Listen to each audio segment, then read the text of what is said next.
I'll do a clap so that I can sync the audio. Okay. So it's just that's it. That's What, why what like does that mean? like in movies, you know how they do the Yeah. thing? So you could find out where you're at. Yeah, so when you're looking at the audio in a waveform, you'll see the clap as a spike and you'll know that's where I need to line everything up so that it's all synced. Like so our mouth movements line up with our speech. I feel like there's AI that will be able to do that for you, no? Probably. Okay. But when old habits die hard. You think you still have to do that? Would take hours if you had to do it that way. No, so No, yeah, I'm sorry. Go ahead. the idea is that so regardless, I'm going to have an audio file and I'm going to have a video file. And the video file, those cameras are still recording sound. So to figure out where I need the video, because the audio we just hit record, so it started later than when the video started, when I pressed record on there. So to figure out where they line up is wherever that spike is, where the clap is. Because both of them will have the clap. Mm-hmm. Got it. And then you can do the reason they have the colors on the clap or on the thing where they do that is so they could see it when they're editing, right? Or no? Like take two, this was take two, whatever, and they see it? Okay. Yep. Yeah, so they can see what take it is, and they can see where the sound, yeah.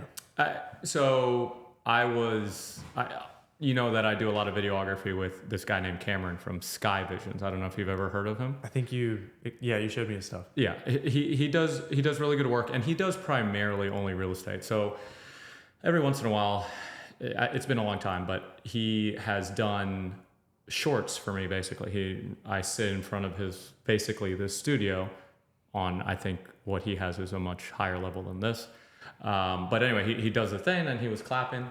And I was asking him what it was like, because it sounds, honestly, from someone outside looking in, I know you've been in the business for a long time, but from the outside looking in, it looks stupid, honestly. But yeah, Yeah. I don't know. It doesn't. I'm like, what is that? Why are we? This is dumb. There's so many weird, dumb little things that have like a very important practical purpose. Just things you don't think about when you're not in the business, you know. How long have you been doing photography? I mean, since I was I was going through old pictures of myself and I found a picture of me with the little point shoot camera when I was like 13 or 14. Heck yeah. But I mean, since then, like I've always like taken pictures, but to actually like consider myself a photographer, like maybe since like 2019. What was the first paid gig you ever did? It was I think it was graduation pictures. I think I did graduation pictures for somebody. Do you remember who? Yeah. Do you remember the Parmleys? Kiel? Oh no. I feel like I would remember Kiel, like a name like Kiel. Yeah. They were, I think, well, they must have been a different congregation, but okay. I did graduation pictures for him. And I think that was like the first thing I got paid for. Was it a big moment? Or like you're like, oh hell yeah! You're like, I think at that moment probably not, because I think I was just happy to take pictures. But it didn't feel like a big moment. I think a big moment was like doing a wedding. A wedding felt like I really have to like be on my game for this. Dude, I think about that a lot because a wedding is a big deal, bro. For a lot of people. I mean, for 99% of people who get married, that's a big deal. So to hire someone, and I don't know if they knew that you had never done a wedding before, but that's a big, like, I think of it from the perspective of when I'm in real estate. The first house I ever sold, I had never sold a house before, and this guy's selling his house, and he hires me to sell his house even though I've never sold a house before. That's a lot. And I bet a wedding could be the same thing. Were they young? Yeah. Yeah. That's probably a big thing of it too. Mm-hmm. That is interesting though, because like any business that you are starting or like going into, like there is like the first sale or the first gig, and it's like you have to find somebody that is kind of willing to gamble on you. It 100% is a gamble because you have no. Maybe in the photography world, it might be slightly different because it's not like the first time you've ever picked up a camera, right? So maybe you did it as a hobby for a long time and you've been editing for a while and you've been doing these things and you're like, oh, I just do it for fun. And now I'm moving up to the level of getting paid and whatever. So I could almost kind of see it like, okay, well, I mean, yeah, I've been seeing his photos for a while. It's been free photos or he's been doing it as a hobby, but he's probably good enough for whatever. But for real estate, I went to 75 hours of class, and that's it. Yeah. You're sitting there and then you're doing all these things. I didn't know what the heck I was doing at all. But I think the coolest part about that, and I think you appreciate this from a business owner perspective, is like those people that trusted you at the beginning. You, at least for me, I really am appreciative of those people because I mean, your client might have not known what he did for you or what she did for you by trusting you to pay for a wedding, but you've got tons of media now that you could use from their wedding. I mean, you have copyright abilities, right? So you could use that in for anything you want. Yeah. And then they helped you in your business. I mean, I think, Yeah, definitely. like the first guy that ever helped me in real estate was my buddy Kelvin. And dude, literally I had my license for like 2 weeks. And he's like, hey man, I just bought a house. I would have used you, but now I'm selling my house. So you could use me. We put his house on coming soon. And it was during the crazy market where everything sold really quick. And it sold incoming soon. They never had a showing and I got paid off of that sale. And he didn't know anything other than my character. Like we were friends. So he trusted me in that sense, but I didn't know what the heck I was doing. I was working with under another company. I had just gotten my license 3 weeks ago. I didn't know any of the documents. Like he's probably, if he ever, I think I've told him this. So it's not like I'm sharing any revelation with him, but he trusted me. And then his sister, Wendelin, sold her house, and dude, to this day, I don't talk to Wendelin, and even Kelvin, I don't talk to him as much anymore, but I will always hold a special place in my heart for those two people because they had no reason to give me the chance that they gave me, but they did. And like, there's just no, I don't know, man. I was watching your video the other day and I resonated with it because it's tough when you first start and you're just like, well, I know you didn't just start, and it's complicated. We could go into that, but like it might feel like a fresh start for you. It does. Yeah. So when you're in the moment of like a fresh start, you're like, oh my God, how am I ever gonna? And when I resonated with the thing where you said, there's a lot of people in the creative space or something to that effect, right? There's a ton of real estate agents and there's a ton of photographers. So how do I stand out? Yeah. And that can be scary when you're starting your network again, for the lack of a better term, And I think, I don't know. I mean, me and you were able to connect and stuff like that. So I think you're going to be able to get back and get to the level that you want to get to. And I think it's going to happen faster than you think, Yeah. Yeah. I was talking about this earlier. It's just, I think there's, coming like from the background that we do, I think there's a level of like, or I guess the term humility, and that like nothing good is necessarily your doing. Yeah, it comes from God. Yeah. Right. Like even giving like a talk, at the end of it, what's the only thing you can't do is like praise yourself. Yeah, pat yourself on the back. It's like, no, everything goes to God, which I think is healthy to a certain extent, but I also see where that kind of bleeds into like unhealthy parts of myself where like I don't give myself credit for things I maybe should, and then you start to like doubt your own abilities and like things like that. Well, there's a huge gap between like being too proud and like the way I think we were raised with like, don't view yourself as trash. Yeah. You know what I mean? Like there's a huge gap in between that. So like, I do think it is, and I think most people would agree that there's it becomes a level where you're like, bro, this guy's so full of himself. All he does, he never asks any questions. He only talks about himself, whatever. Like, he's like, I'm the best thing since sliced bread. But there's also like, especially in the age of mental health, you could way easily go back into the other thing and be like, I'm such a piece of crap. I'm never good enough. No one will ever love me. No matter what I do, it'll never be good enough. Like that is, I think that's more dangerous. Yeah. Yeah, definitely. You know what I mean? Because at least the people who are full of themselves are somewhat rewarded by society sometimes. Whereas like those are the people that are, I think in order to find like success, that like these billionaires and people, like those people have to be insane. Like, yes, you have to. Well, so out here, I don't know if you saw the little quote I have, but it's one of my. It's a generic business quote, but it's a pretty popular one from. I think Steve Jobs is credited, but I think there's some argument about maybe Steve Jobs didn't say it, whatever. But basically, it's talking about the crazy people in the world and how those crazy people change the rules of what they think is possible. And it's 1,000% what it is, right? You read Jeff Bezos' biographies, Steve Jobs' biographies, all these people, they are, like you said, insane. Like they are crazy, and people are telling them they're crazy, and they're like, F you, I don't care. No. Go screw yourself. I'm going to do whatever I want.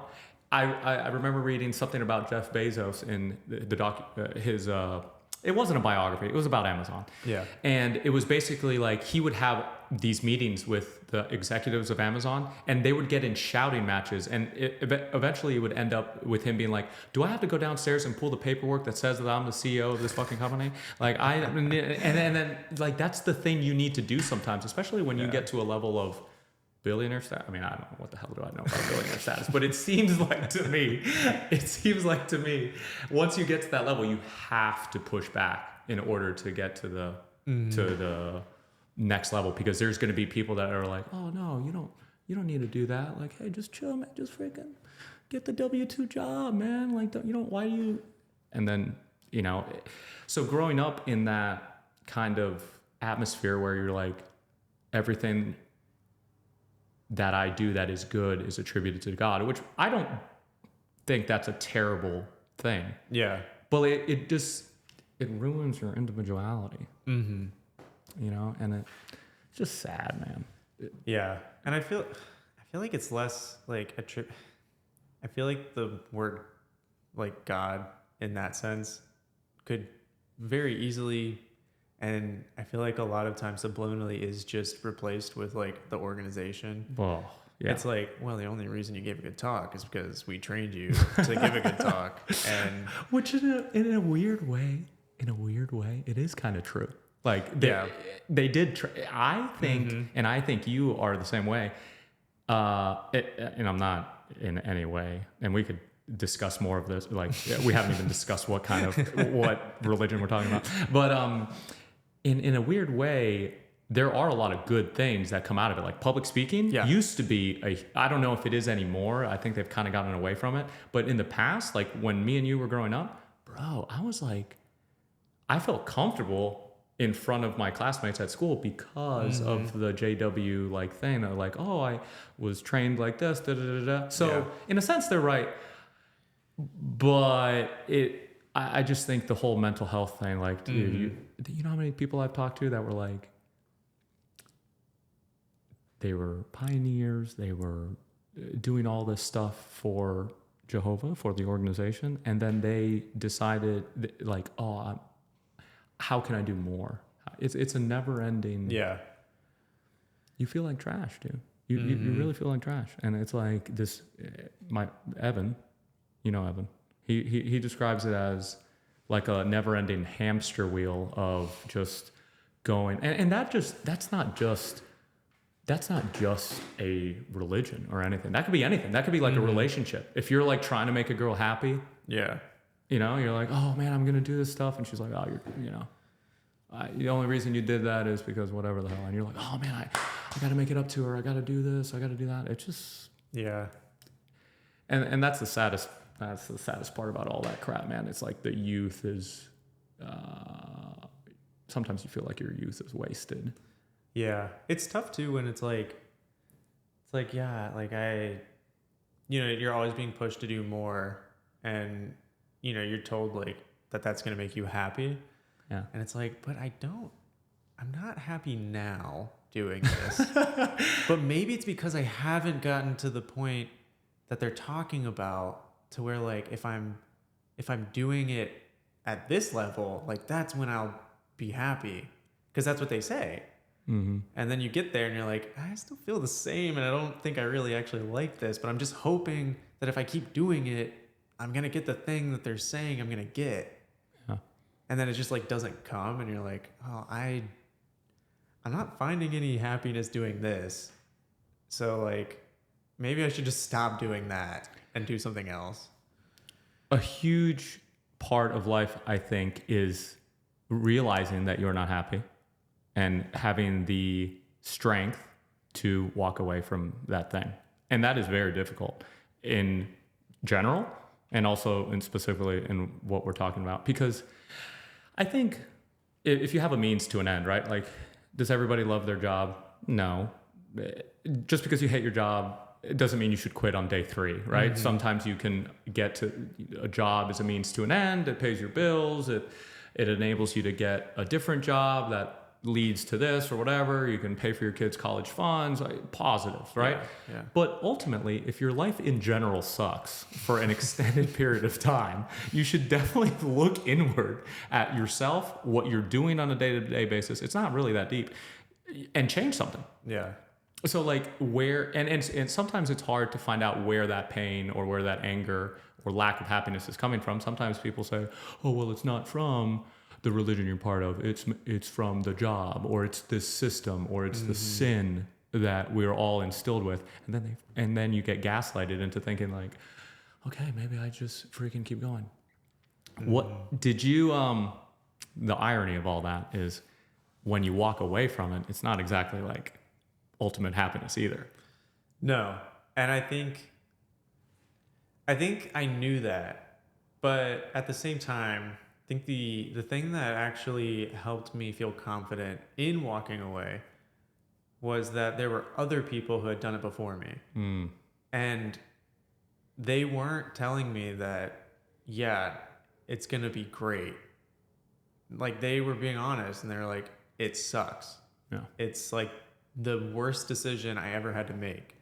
But that's how good things are on the other side, is that despite this life-altering decision that cost me everything, it was worth it.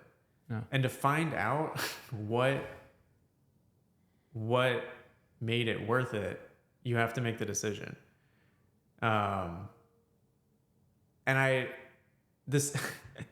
It's funny, like the faith that you have to put into knowing that the other side is going to be better is tough.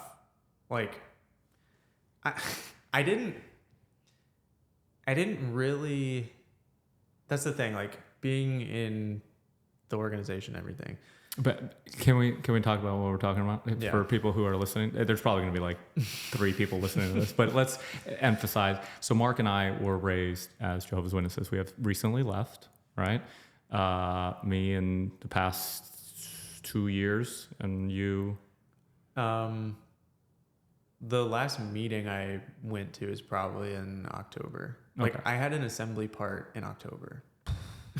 So you were a ministerial servant. Mm-hmm. Okay. Yeah. So was I. Okay. So now that we've gotten that out of the way, now people kind of at 20 minutes into this thing, they're like, what the hell are they talking about? That's what we're talking about, leaving, right? So yeah, we're talking about why it is so difficult. Okay. So going back to what you were saying before about how difficult it was, you had to have the faith in order to be able to leave that. Mm-hmm. Why do you feel like you had to have that faith? Well, because you're told that when you leave, you're not going to be happy. You're painted a very specific picture of what the world outside of Jehovah's Witnesses is.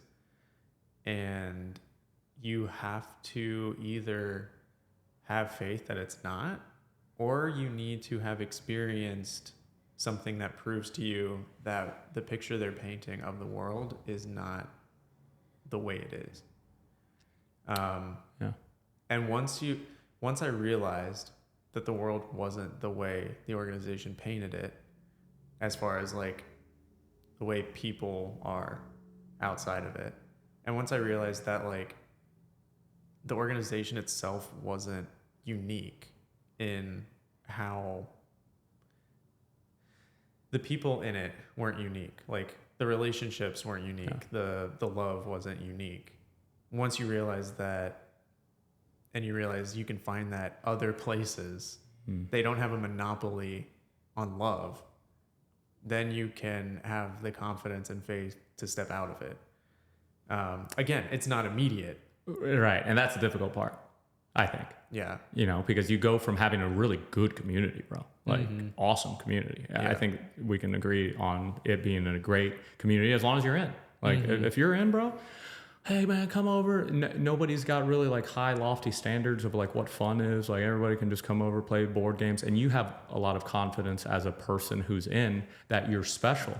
Like I'm part of this special group, and it gives you confidence to reach out socially, where when you leave, you're like, oh dude, I'm just like anybody else, bro. What makes me special? Nothing. Yeah. If you're not careful. I mean, I've dealt with that. Yeah. You know what I mean? Like, oh, I'm just an ordinary dude now. Before, I thought I had the truth. I had the organization. I could express my beliefs in the Bible. You were chosen by God. Literally. God saw something in you. 1 out of 1,000 people, right? 8 million, Jehovah's Witnesses, and 8 billion people in the world. 1 in a million. Right? Yeah, you're right. 1 in a million? Yeah. Anyway, it doesn't matter. 1 in a lot. Like, you're sitting there and you're like, oh yeah. So I think I had a lot of confidence growing up from a social perspective. Like you're in the organization. You're oh God, it freaking fell. Dad.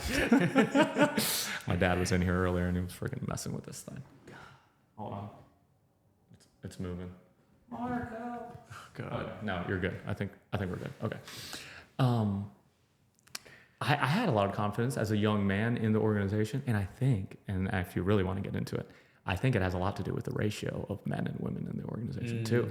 You know what I mean? Like, yeah, because even in the organization, you're special. Like you have, as a man, as a dude, yeah, like you have all the privileges. You're passing the mics. You're a young, good-looking dude. The ratio is, I don't know what the ratio is, but yeah, at least 2 to 1. You think it's double? Oh yeah, it's for real. Yeah, gosh, I don't. Yeah.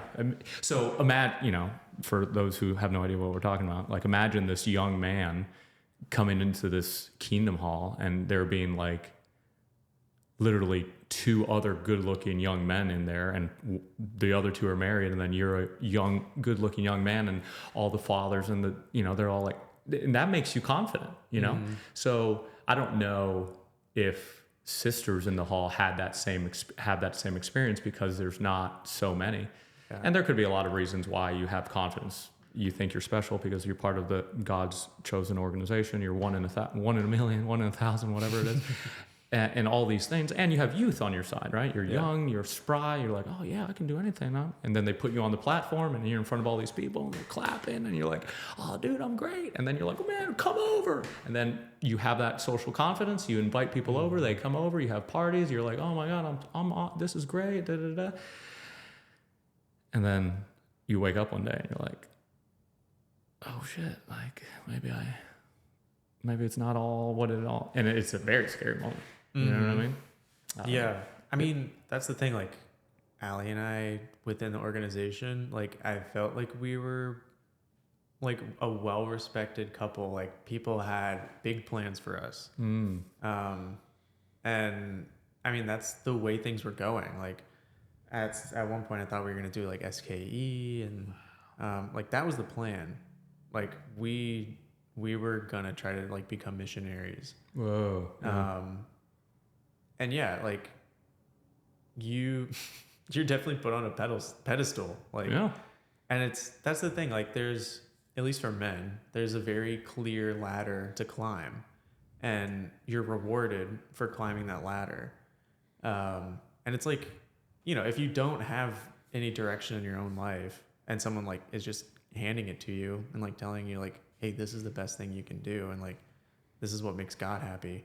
Like, you're like, well, yeah, I'm doing that. And, and everyone else around you is like cheering you on. Which normally would be like not a bad, horrible way to go, right? Yeah. Like you work for something bigger. Yeah. A part of, you have God's plan for your life. You're that's not a horrible thing. Yeah. It all makes sense in the construct that the world is about to end. Yeah. Well, that's a huge part of it.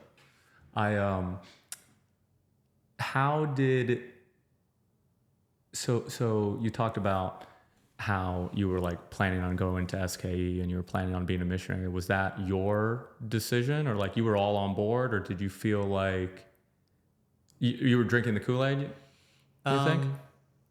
Well, that's the thing. Like, Allie really wanted to do it. Okay. Because I think she had gotten to the point where she was just like frustrated with the ministry, that like, because she was hearing about all these experiences in other countries where like people are able to study the Bible and baptize people, and like, she had only really ever done anything like ministry wise in Charlotte. And you're not finding success in Charlotte, like in the ministry. And so I think she got to the point where she was frustrated. And so when we got married, it's like, that was her opportunity to like progress and like become a missionary. And I was like, yeah, I'll do it as well. But I also had a lot of like logistical questions, like, okay, how are we going to pay for food? Yeah, like, how is this going to work? And she was like, why are you worried about all that? Trust in Jehovah. Yeah. And I think what it was, I think I was like coming up with reasons why we couldn't, because I also realized that I did not like the ministry. I hated it. And I was like, always? Yeah, pretty much. Okay. And I realized like, oh God, if we become missionaries, like that's all we're going to do.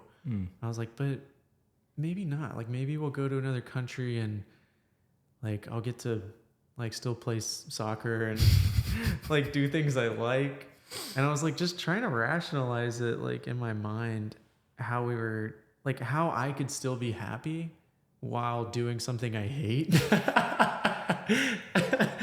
So I wouldn't say like I was completely on board, but I was trying to figure out how to make it work, because it's so hard to like explain when you're like, I think I don't know, maybe it's just my experience, but like I think there were always doubts that I had and things that didn't make sense and things I didn't enjoy, but it's like, this is the truth, so you kind of got to go along with it even if you hate it.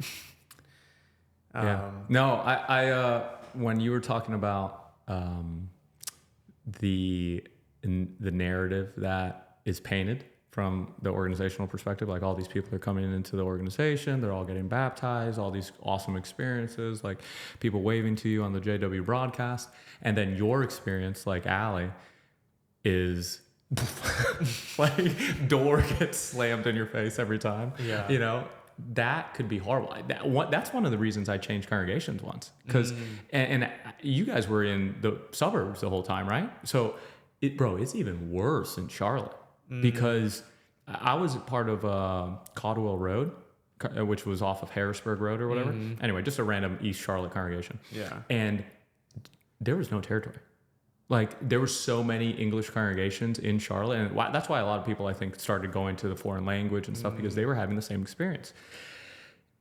At least in my experience, not everybody's experience, obviously, but in my experience, going out in service in East Charlotte, at least in the congregation that I was part of, you would go out on a Saturday morning and they would have like 6 houses for your car group. Like, oh, hey man, these are like the 8 houses we have today.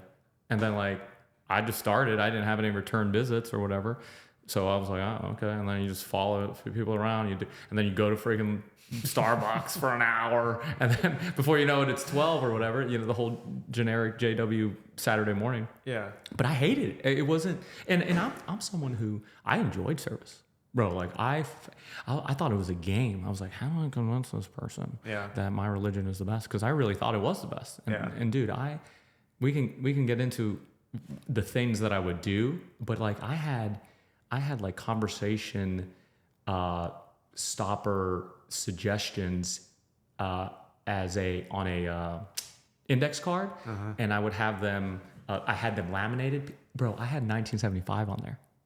Really? Yes. So like as an active witness, I already knew at a certain point, I can't remember what year it was, but I knew that a lot of people said crap about to 1975. So I did all my research years before I left.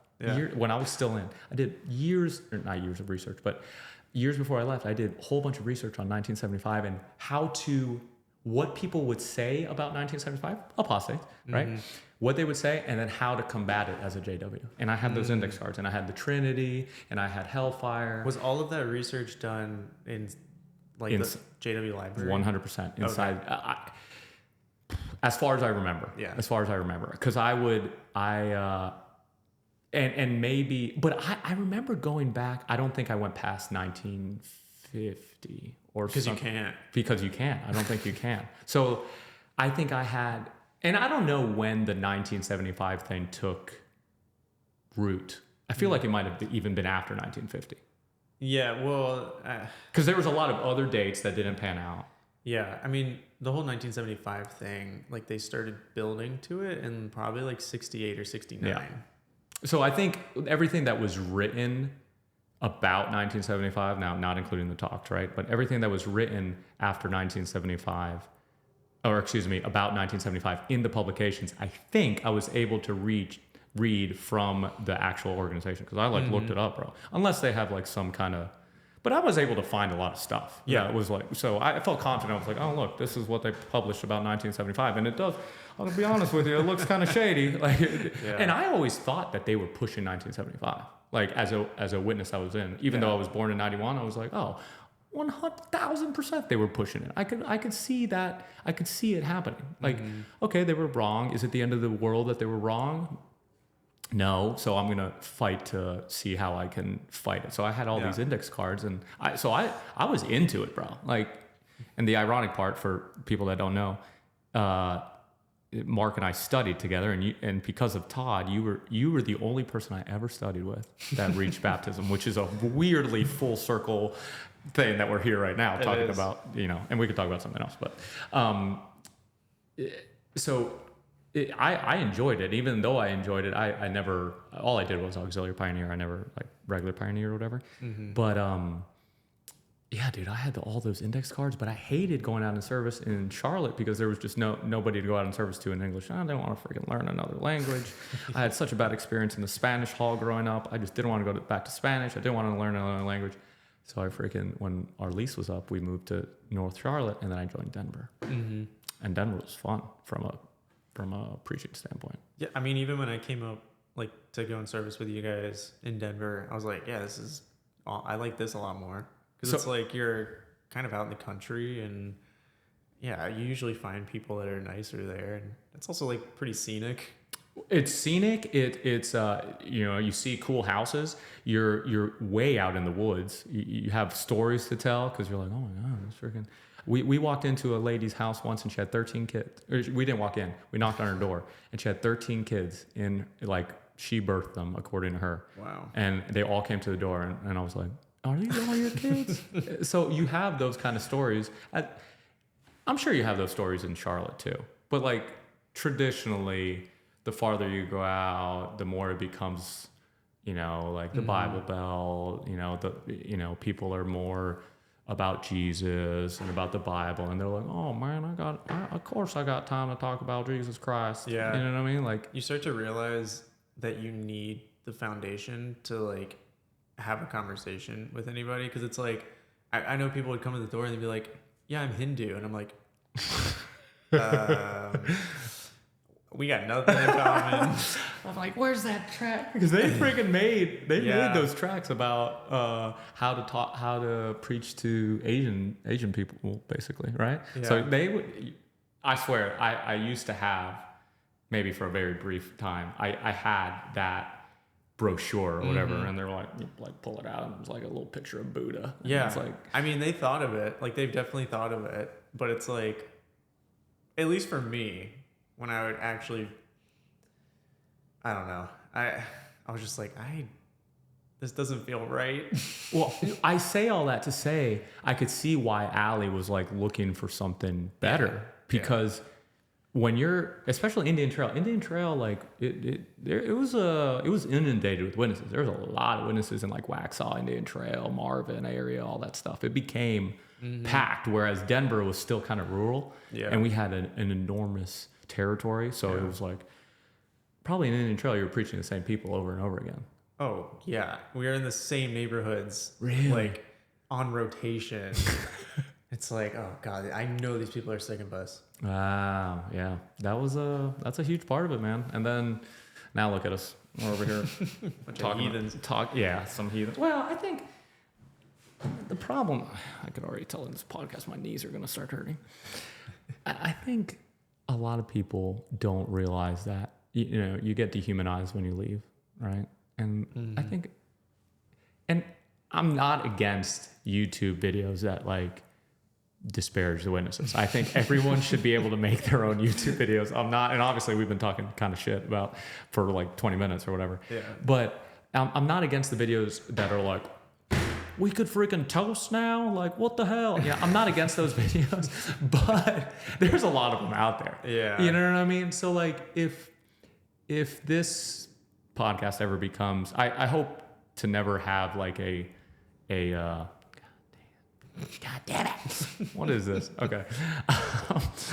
I hope to never have like I hope we can talk about anything, right? Yeah. I don't want to like get in here and be like, all right, bro, sit down. We're going to talk JW shit. Let's go. Yeah. I hope we can talk. old. Yeah.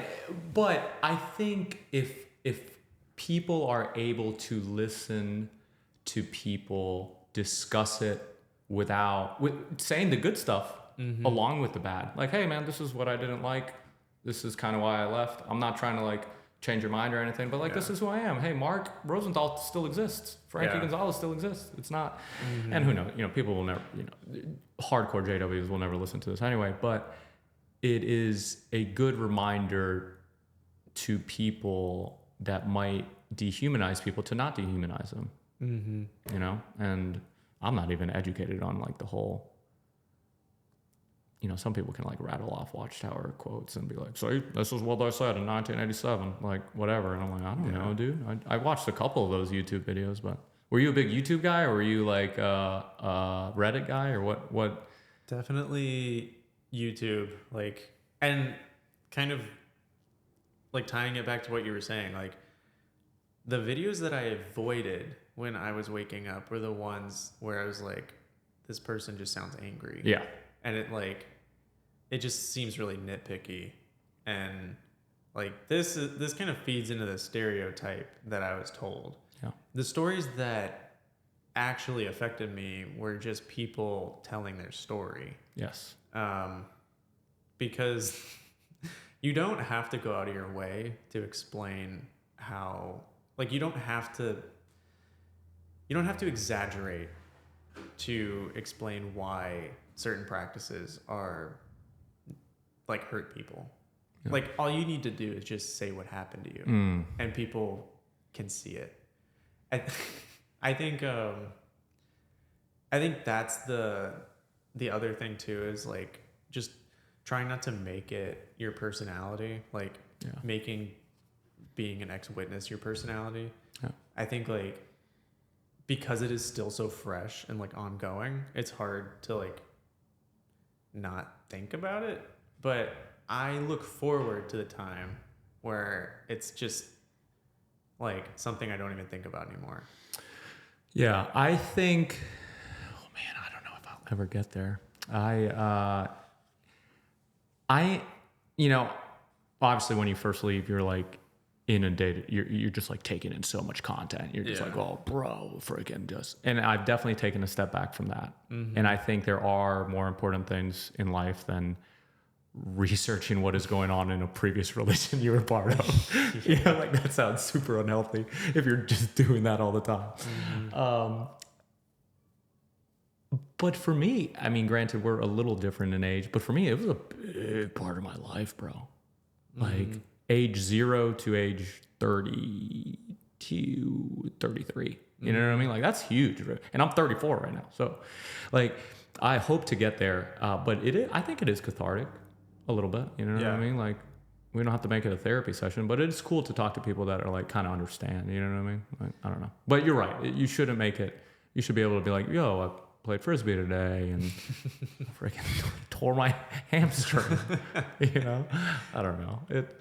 Yeah, that's the thing though. I don't know if that's something that you can ever do. Like it's always, but at the same time, it's kind of cool that it's like a part of you. It's like it's part of your story. Yeah. I think it makes you as an individual like way more interesting. Way.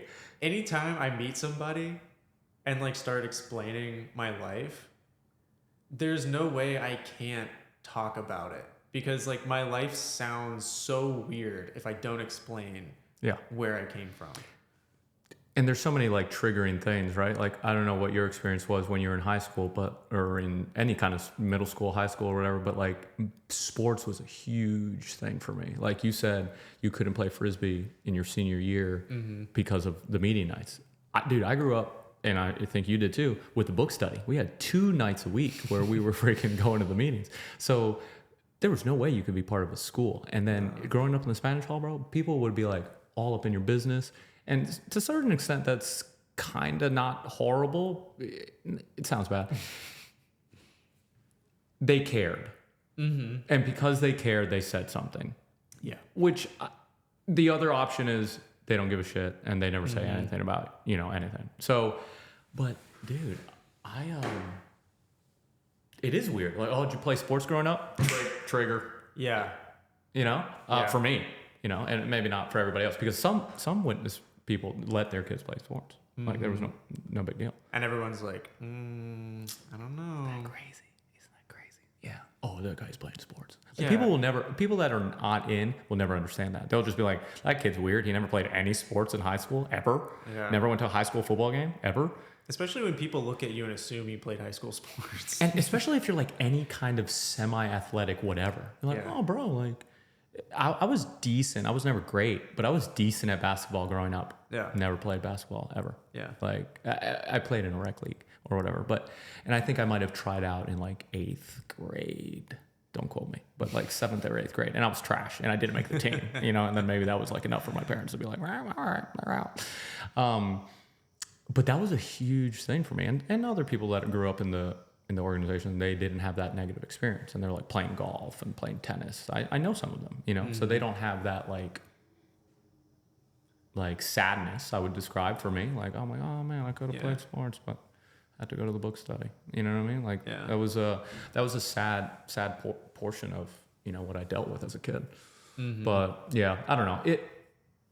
I was watching, ironically, a YouTube video the other day about this guy who was like JW Thoughts. Do you ever watch him?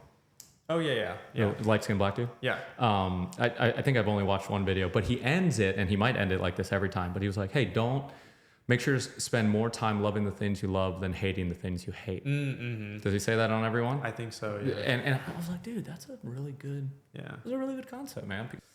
Okay, so what happened on the last podcast? The sudden end. I'm trying to explain it here.